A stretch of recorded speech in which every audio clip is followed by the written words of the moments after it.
32 হ্যাঁ হ্যাঁ হ্যাঁ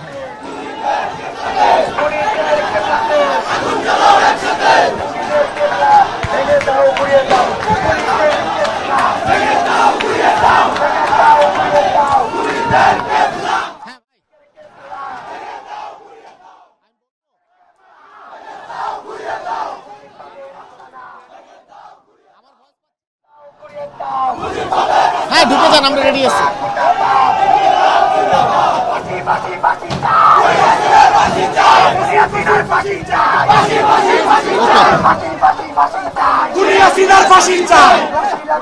দর্শক দেখতেই পাচ্ছেন পূর্ব ঘোষণা অনুযায়ী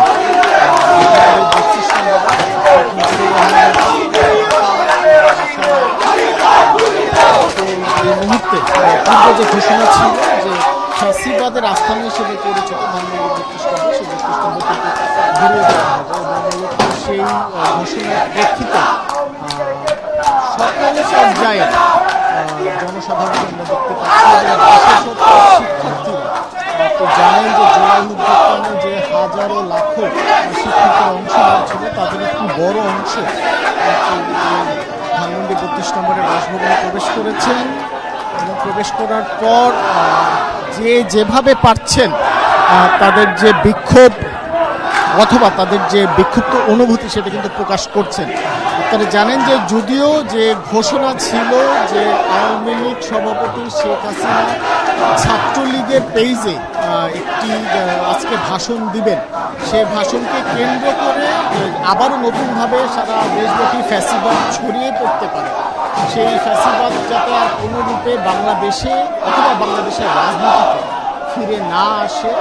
তার প্রেক্ষিতেই কিন্তু আজকে ছাত্র জনতা ধানমন্ডি 32 নম্বরের এই অবস্থান এবং তাদের অবস্থানের প্রেক্ষিতে আমরা তাদের সাথে কথা বলছি। তারা কিন্তু আমাদেরকে জানিয়েছেন যে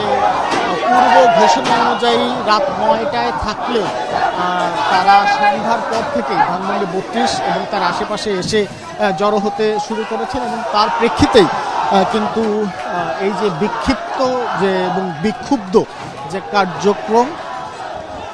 সেই কার্যক্রম তারা চালাচ্ছেন। ঠিক এই মুহূর্তে ধানমন্ডি 32কে ঘিরে অন্তত 5 শতাধিক শিক্ষার্থীর অবস্থান নিয়েছেন, কেউ বা প্রবেশ করেছেন এবং তারা বিভিন্নভাবে স্লোগান দিচ্ছেন। কোনো স্লোগান আওয়ামী লীগ বিরোধী, কোনো স্লোগান ছাত্রলীগ বিরোধী, কোনো স্লোগান ফ্যাসিবাদ বিরোধী, অর্থাৎ যে যেভাবে যে স্লোগানে দেখ না কেন তাদের সকলেরই একটি বক্তব্য যে বাংলাদেশের রাজনীতিতে জুলাই অভ্যুত্থানে যে 2000-এরও অধিক সংখ্যক ছাত্র এবং জনতা মারা গেছে তাদের বিচার না হওয়া পর্যন্ত কোনোভাবেই আওয়ামী লীগের রাজনীতি অথবা আওয়ামী লীগের রাজনীতির সঙ্গে যে বা যারা জড়িত তারা কোনোভাবেই যাতে নতুন করে কোনো বক্তব্য অথবা কোনো ধরনের কোনো প্ল্যাটফর্মে যাতে যুক্ত হতে না পারে সেই ঘোষণা দিয়েই কিন্তু তারা তাদের আজকের এই কর্মসূচি পূর্ব ঘোষিত কর্মসূচি সেই কর্মসূচি পালন করছেন। আমরা আমাদের বিভিন্ন সহকর্মীর কাছ থেকে সহকর্মী যারা রয়েছেন তাদের কাছ থেকে যতদূর জানতে পেরেছি যে ইতিমধ্যে TSC, Bangla motor, science laboratory মোড়, শুক্রাবাদ মোড় অর্থাৎ রাজধানীর বিভিন্ন পয়েন্টে কিন্তু ছাত্র জনতার আরও অন্যান্য অংশ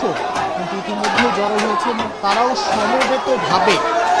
ধানমন্ডি 32 নম্বরের দিকে এগিয়ে আসছে। এখন সেই সমবেতভাবে যে একটি কথা ছিল যে বুলডোজার দিয়ে আসবে সেই বিষয়টি কিন্তু আমরা দেখছি না, কারণ তার আগেই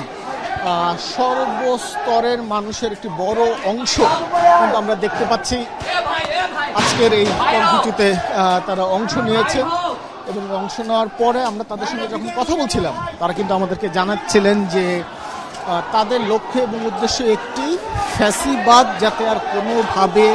সেটা সামাজিক মাধ্যম হোক কিংবা বাংলাদেশের রাজনীতির ময়দান হোক অথবা অন্য কোনো প্ল্যাটফর্মে হোক, কোনোভাবেই তারা ফ্যাসিবাদকে বাংলাদেশে আর ফিরে আসতে দিবেন না। এবং তার প্রেক্ষিতেই কিন্তু আজকের এই কর্মসূচি, এবং এই কর্মসূচি শুরুর দিকে আমরা মনে করছিলাম রাত 9টায় শুরু হবে, কিন্তু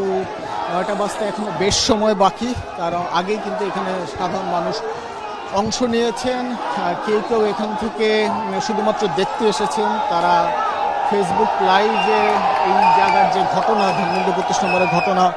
তারা প্রচার করছেন। কেউ বিক্ষুব্ধ স্লোগান দিচ্ছেন বিক্ষুব্ধ হয়ে, কেউ বা ধানমন্ডি 32 নম্বরের বাকি যে অংশ, আপনি জানেন যে বিক্ষুব্ধ জনতা আগস্টের 5 তারিখ, যেদিন শেখ হাসিনা ক্ষমতা ছেড়ে ভারতে পালিয়ে যান, সেই দিনই কিন্তু একটি বড় অংশ ধানমন্ডি 32 নম্বর কিন্তু উড়িয়ে দেওয়া হয়। মূলত তার পরবর্তীতে এই 32 নম্বরকে ঘিরে মূলত যে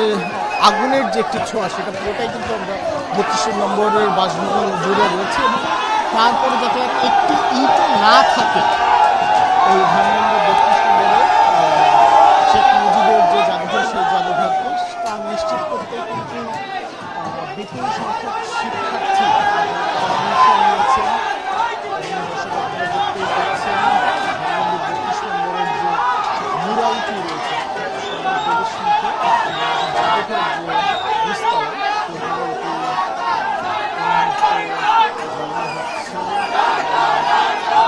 বিভিন্ন ধরনের স্লোগান, সেই স্লোগান একজন এককভাবে দিচ্ছে, কিন্তু